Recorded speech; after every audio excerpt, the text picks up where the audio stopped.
Habari, karibu katika kipindi kingine ambako siku ya leo tunakwenda kuonyeshana namna gani unaweza kuweka audio katika Wikipedia ya Kiswahili.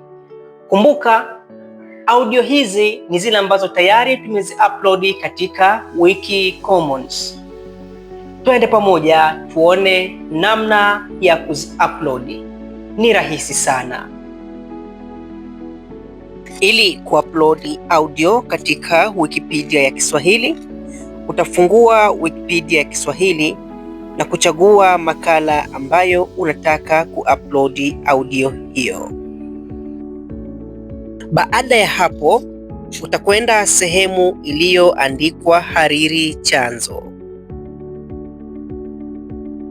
Baada ya hapo, utarudi katika Wiki Commons na utatafuta audio ambayo unataka kuiupload katika Wikipedia ya Kiswahili. Ukienda katika sehemu ya search ya Wiki Commons, unaweza kuandika jina la audio ambayo unaitafuta, na ukipata utakwenda sehemu ya audio kwa ajili ya kuchukua aina ya audio ambayo unataka kuipeleka na kuipakia katika Wikipedia ya Kiswahili.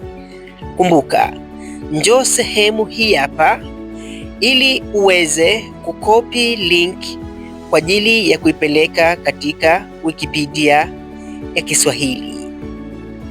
Kuna njia mbili ambazo unaweza kuzitumia wakati wa kukopi link ambazo utakwenda kuzi-upload kama zinavyoonekana hapo.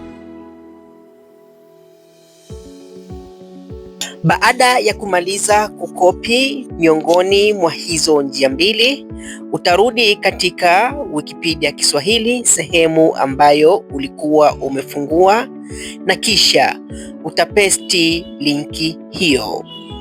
Baada ya kumaliza kupesti, utakwenda sehemu ya kuhifadhi mabadiliko, na hapo utakuwa umemaliza kuupload audio katika Wikipedia ya Kiswahili. Twende tujaribu tuone matokeo yake. Wow, tumepatia